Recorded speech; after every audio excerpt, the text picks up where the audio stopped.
Il y a trop de bruit, partout, tout le temps, dans les rues, dans les têtes, dans les poches, sur les écrans. Des mots, des alertes, des sons, des opinions, des notifications. On vit dans un vacarme permanent et au milieu de ce vacarme, on s'épuise, on s'oublie, on se perd. Regarde autour de toi, plus personne n'écoute. Tout le monde parle, tout le monde veut avoir raison, tout le monde veut répondre, être vu, être entendu, être reconnu. On commente, on argumente, on interrompt, on juge, on hurle. Et dans ce chaos sonore, plus rien ne résonne vraiment. Plus rien ne touche, plus rien ne transforme. Le monde moderne a fait du bruit un refuge, une fuite, une drogue. Parler est devenu une manière d'exister, même quand on n'a rien à dire, même quand on ne sait pas pourquoi on parle. Moi aussi j'étais comme ça. Je remplissais les silences. J'avais peur qu'on me trouve bizarre si je ne répondais pas vite. Je croyais que garder le silence, c'était être faible, qu'il fallait toujours avoir une opinion, un mot, une réplique. Alors je parlais. Trop, pour combler le vide, pour me protéger. Mais ce que je ne voyais pas, c'est que ce vacarme me détruisait. Il me coupait de moi. Il me faisait réagir au lieu de réfléchir. Il me poussait à m'expliquer, à me justifier, à m'épuiser dans des batailles inutiles. Et un jour, j'ai craqué.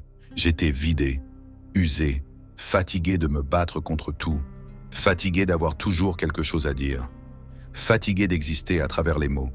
Et c'est là que le silence est revenu, brut, number et gênant, mais réel. Et dans ce silence, pour la première fois, je me suis entendu. J'ai entendu mon souffle, mes pensées, ma fatigue, ma vérité. Et j'ai compris une chose, ce n'était pas le monde qui me faisait du mal, c'était le bruit en moi, le bruit que je laissais entrer, le bruit que je créais. Le silence a une réputation étrange. Il dérange, il met mal à l'aise, il fait peur. Dans une conversation, un silence est vu comme un vide à combler. Dans une relation, il est interprété comme un rejet. Dans la société, il est souvent pris pour une faiblesse. Et pourtant, le silence est tout l'inverse. Il est densité, il est maîtrise, il est puissance. Mais on l'a oublié, ou plutôt, on nous a appris à l'éviter. Parce que le silence oblige à se confronter à soi-même. Et ça, peu de gens y sont prêts. Le silence, ce n'est pas rien. C'est un espace, un terrain sacré. Là où naissent les pensées claires, les ressentis profonds, les décisions alignées. Le silence, c'est le miroir de l'âme. Quand tu es silencieux, tu ne fuis plus. Tu n'argumentes plus. Tu n'existes plus à travers les autres. Tu reviens à toi, et parfois, ce que tu y trouves fait peur. Parce que tu découvres à quel point tu t'étais éloigné, à quel point tu t'étais dispersé dans le bruit des autres. Le silence te montre ce que tu refuses d'écouter. Les stoïciens, eux, avaient compris sa valeur. Ils ne parlaient pas pour combler, ils parlaient pour transmettre. Quand ils ouvraient la bouche, c'était avec intention, avec mesure, avec poids. Parce qu'ils savaient que chaque mot engage l'âme, que chaque parole, si elle n'est pas nécessaire, est une perte d'énergie. Sénèque disait « Le silence est une leçon ». Et cette leçon-là, je l'ai apprise dans la douleur. Tu vois, le silence, ce n'est pas l'absence de son, c'est la présence de conscience. C'est ce moment où tu respires avant de répondre, où tu réfléchis avant de juger, où tu retiens ta colère pour ne pas l'offrir au monde. C'est dans le silence que tu redeviens maître de toi. Parce que tant que tu réagis sans filtre, tu es esclave. Esclave de ton ego, de ta peur, de ta frustration. Mais quand tu te tais, tu récupères ton pouvoir. Dans ma vie, j'ai vu des gens crier pour être respectés. Et j'ai vu des hommes se taire et imposer un respect que même les mots ne peuvent obtenir. Parce que le silence, bien utilisé, devient une aura, une présence, une force tranquille. Il y a quelque chose d'inexplicable chez ceux qui parlent peu, mais dont chaque mot tombe comme une vérité. C'est ça, la marque d'un homme aligné, d'un homme stoïque. Il ne remplit pas l'espace, il le contient. J'ai commencé à pratiquer ce silence, pas pour me couper du monde, mais pour écouter plus profondément. Écouter les autres, m'écouter moi. J'ai compris que derrière chaque mot inutile se cache une émotion mal gérée. Que parler trop, c'est souvent fuir une blessure. Et que se taire, parfois, c'est la plus grande des maturités. Quand tu refuses de répondre à la provocation. Quand tu choisis le calme au lieu de la revanche. Quand tu comprends qu'être en paix vaut plus que gagner une dispute. Le silence, ce n'est pas se soumettre, c'est choisir ses batailles.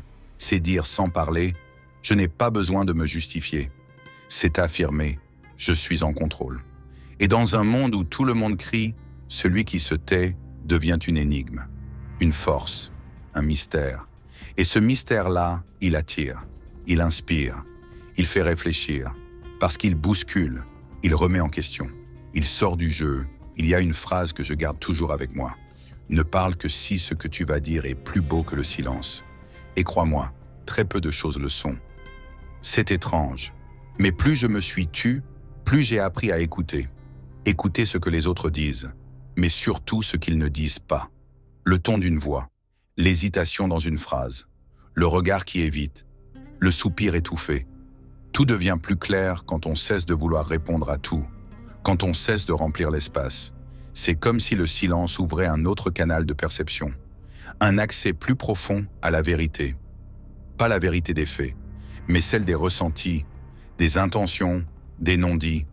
Le silence m'a appris que le monde ne te donne pas de réponse quand tu cries, mais il commence à te parler, quand tu te tais. Le bruit brouille le sens, le silence l'éclaire. Et j'ai redécouvert, à travers le stoïcisme, que le silence pouvait être une philosophie entière, un mode de vie, un articulo. Non pas l'isolement ou le retrait, mais la maîtrise, la conscience, l'intention derrière chaque mot. Marc Aurèle, dans ses pensées, parle souvent de ce retrait intérieur, ce moment où l'on revient en soi pour observer sans juger, pour entendre sans répondre, pour ressentir sans s'accrocher. C'est dans ces instants de silence intérieur que la vraie sagesse commence. Là où l'émotion ne dicte plus l'action, là où l'ego s'efface, là où l'on cesse de vouloir être entendu, pour enfin commencer à se comprendre. Et cette forme de silence, elle n'est pas passive, elle est active, elle demande de l'effort, du courage. Parce que rester silencieux quand on est attaqué, ce n'est pas fuir, c'est dominer son feu intérieur. Ne pas répondre à l'insulte, ce n'est pas être faible, c'est être maître de soi. Refuser d'avoir le dernier mot, ce n'est pas perdre, c'est élever le débat. Tu n'as pas à descendre dans la boue chaque fois qu'on t'y pousse. Tu peux choisir le silence et laisser le monde s'agiter seul. J'ai commencé à voir ce silence comme un bouclier. Il me protégeait de la réaction impulsive, de la colère facile, de la justification toxique. Je n'étais plus obligé de tout expliquer, de tout corriger, de tout défendre.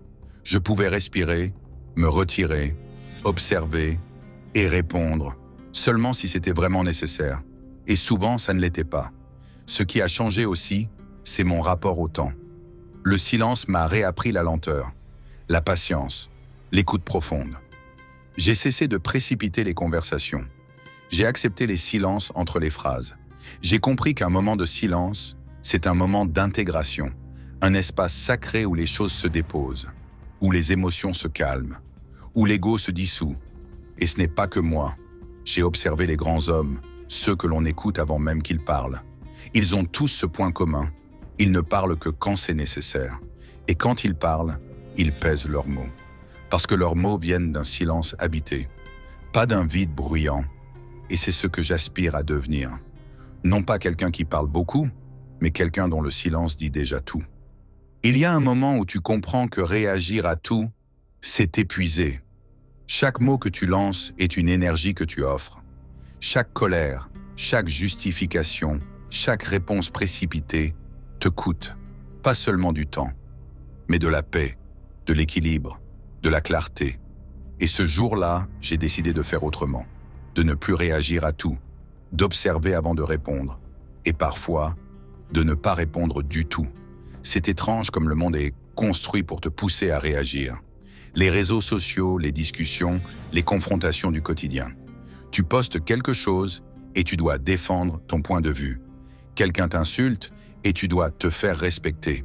On te coupe la parole, tu dois reprendre ta place. On t'attaque, tu dois riposter. Mais tout ça, c'est une illusion, une stratégie de l'ego. Tu crois que tu gagnes en parlant, mais souvent, tu perds en paix. Les stoïciens l'avaient compris depuis longtemps. Épictète disait « Ce ne sont pas les événements qui nous troublent, mais le jugement que nous portons sur eux. » Autrement dit, ce n'est pas ce que l'autre te dit qui te blesse, c'est ce que tu en fais. C'est la réaction que tu choisis. Et le mot est important, choisir. Parce que oui, on a toujours le choix, même dans la colère, même dans l'humiliation, même dans le conflit. On peut choisir de garder son calme, de se taire, de s'éloigner. Mais attention, se taire, ce n'est pas fuir. C'est refuser de se battre là où il n'y a rien à gagner. C'est garder son énergie pour ce qui compte vraiment. C'est se rappeler que chaque mot est un outil, une arme, un pouvoir, et qu'on ne balance pas un pouvoir dans le vide. On l'utilise avec précision, avec conscience, avec noblesse. J'ai commencé à appliquer ce principe dans les moments les plus durs. Quand quelqu'un me manquait de respect, quand on me provoquait, quand on attendait de moi une réaction impulsive, je me souvenais de cette phrase « Le lion ne répond pas à l'aboiement du chien ». Et je restais silencieux, non pas par peur, mais par maîtrise. Parce que j'avais appris que la vraie domination, ce n'est pas celle qui écrase, c'est celle qui s'élève au-dessus. Ce silence-là, il impressionne, il déstabilise, il crée un vide que l'autre ne sait pas remplir. Et dans ce vide, il se regarde, il s'évalue, il se confronte à sa propre agitation. Pendant que toi, tu restes calme, centré, aligné. Ce n'est pas une stratégie, c'est une posture intérieure, une manière d'exister. Mais attention, ce n'est pas facile, parce que tout en toi veut répondre. Ton ego hurle, ton passé saigne, ta fierté brûle, et tu veux riposter, tu veux lui montrer, tu veux te défendre. Mais c'est là que le combat intérieur commence. Ce moment où tu choisis la paix, alors que tout te pousse à la guerre. Ce moment où tu inspires profondément et que tu ne dis rien, tu laisses passer, tu observes, tu retiens. Et dans ce silence, tu grandis. C'est ça la force stoïcienne. Ce n'est pas l'absence d'émotion, c'est la maîtrise de celle-ci. Ce n'est pas ne jamais être touché, c'est choisir ce qui mérite de l'être. Ce n'est pas fuir les conflits, c'est refuser de t'y dissoudre. C'est cette capacité à rester droit dans la tempête et à faire de ton silence un mur, une paix, une puissance. Aujourd'hui, je ne parle plus comme avant. Je n'explique plus tout. Je n'essaie plus de convaincre. Je dis ce qui est nécessaire. Et je me tais quand il n'y a rien à ajouter. Et ce silence, je le cultive. Comme un art, comme une arme, comme un abri. Il me protège, il m'élève, il me libère. Le silence n'est pas une faiblesse. C'est un choix de lucidité, un choix de maîtrise, un choix d'homme libre. Le silence n'a pas seulement changé ma manière de parler, il a transformé toute ma vie. Il a redéfini ma façon de penser, d'écouter, d'aimer, de me regarder. Avant, je croyais que la force se prouvait à travers les mots, que parler fort, c'était exister, que répondre vite, c'était être intelligent, que s'imposer, c'était gagner. Aujourd'hui, je sais que le silence, quand il est habité, est 1000 fois plus puissant que le bruit, parce qu'il vient d'un endroit que rien ne peut acheter, l'intérieur. J'ai découvert que le silence est un terrain de construction. C'est là que j'ai appris à reconstruire ce que j'avais perdu, pas à l'extérieur, mais en moi. Ma confiance, ma clarté, mon énergie, mon identité. Ce silence-là, il n'était pas vide, il était plein de moi. Plein de réponses que je ne pouvais pas entendre tant que je parlais trop. Plein de directions que je ne voyais pas, parce que j'étais trop occupé à courir. Plein de paix que je n'avais jamais goûté avant. C'est dans le silence que j'ai commencé à me poser les vraies questions. Qui suis-je quand je ne parle pas? Qui suis-je quand je ne cherche pas à plaire? Qui suis-je quand je n'ai plus rien à prouver? Et au début, je ne savais pas. J'avais construit mon identité autour du bruit, des interactions, des validations extérieures. Alors le silence m'a déshabillé. Il m'a confronté, il m'a forcé à plonger. Et c'est là que j'ai trouvé quelque chose que je ne soupçonnais même pas. Une présence, stable, solide, silencieuse. C'était moi. Pas le moi qui fait plaisir. Pas le moi qui veut tout expliquer, mais le moi qui existe, simplement, entièrement. Et cette découverte, elle m'a redonné une force que je croyais perdue, une force tranquille, inébranlable. Le silence a aussi transformé mes relations. Avant, je voulais être compris. Je voulais qu'on sache ce que je ressentais. Je m'épuisais à m'expliquer, à me faire entendre. Maintenant, je choisis ce que je partage. Je n'ai plus besoin d'être compris par tous, parce que je me comprends, moi. Et ceux qui veulent vraiment savoir, sentent.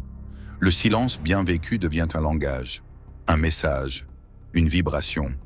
Il dit « Je suis là, je suis stable, je suis conscient ». Et rien que ça, change la nature des relations. Le silence m'a aussi appris à mieux aimer. Parce que dans le silence, tu écoutes l'autre. Tu ne prépares pas ta réponse pendant qu'il parle. Tu l'entends, tu le sens, tu le respectes. Tu ne cherches pas à avoir raison, tu cherches à comprendre. Et cette qualité d'écoute, elle crée une connexion plus vraie, plus profonde, moins bruyante, mais beaucoup plus réelle. Aujourd'hui, le silence est devenu mon allié, mon refuge, mon socle. Quand tout devient trop lourd, je me retire, je respire, je me tais. Et dans ce silence, je me recentre, je me répare, je me réaligne. Je ne fuis pas le monde, je me prépare à y revenir, plus calme, plus clair, plus fort. Le silence m'a montré que je n'ai pas besoin de courir après la paix. Elle est déjà là, en moi. Elle attend simplement que je me taise pour l'entendre. Si tu es encore là, c'est que quelque part, toi aussi, tu en as marre du bruit, du vacarme constant, des mots inutiles, des disputes sans fin, des « regarde-moi »,« écoute-moi »,« crois-moi » lancés dans le vide. Tu sens au fond de toi que ce monde-là t'étouffe et tu veux autre chose. Tu veux du calme, tu veux de la solidité, tu veux de la profondeur. Alors laisse-moi te dire une chose, tout ça existe et ça commence par un choix. Le choix de te taire, pas pour fuir, pas pour t'effacer, mais pour t'habiter, pour revenir à toi, pour te réapproprier ta paix. Tu n'as pas besoin de hurler pour être fort, tu n'as pas besoin de convaincre pour exister. Tu n'as pas besoin d'avoir raison pour avoir de la valeur. Ce que tu es vraiment ne s'entend pas. Ça se ressent, ça se dégage, ça vibre en silence. Les stoïciens ne parlaient pas peu par accident. Ils parlaient peu parce qu'ils savaient. Ils savaient que l'agitation extérieure est souvent le reflet d'un désordre intérieur. Ils savaient que chaque mot peut être une flèche ou une perte de temps. Ils savaient que le vrai pouvoir, c'est de choisir le moment où l'on parle. Et surtout, le moment où l'on se tait. Alors si tu veux redevenir maître de toi, commence ici. Commence maintenant. Pas demain. Pas quand tu seras prêt. Maintenant. Dans ta prochaine dispute, choisis le silence. Dans ta prochaine impulsion, respire. Dans ton prochain moment de solitude, ne cherche pas à combler. Écoute, observe et sens à quel point le silence est vivant. Tu verras que dans ce silence, il y a toi, le vrai toi. Pas celui qui doit répondre, plaire ou séduire. Celui qui sait, celui qui voit, celui qui est. Et si cette vidéo a fait écho en toi, si tu sens que ce message t'a touché, alors partage-le. Pas pour les statistiques, pas pour les vues, mais pour celui, peut-être, qui hurle en silence et qui a juste besoin d'un rappel, d'une voix, d'un guide, d'un souffle. Le monde a assez de bruit. Ce qu'il lui manque, c'est des hommes silencieux mais solides. Sois-en un.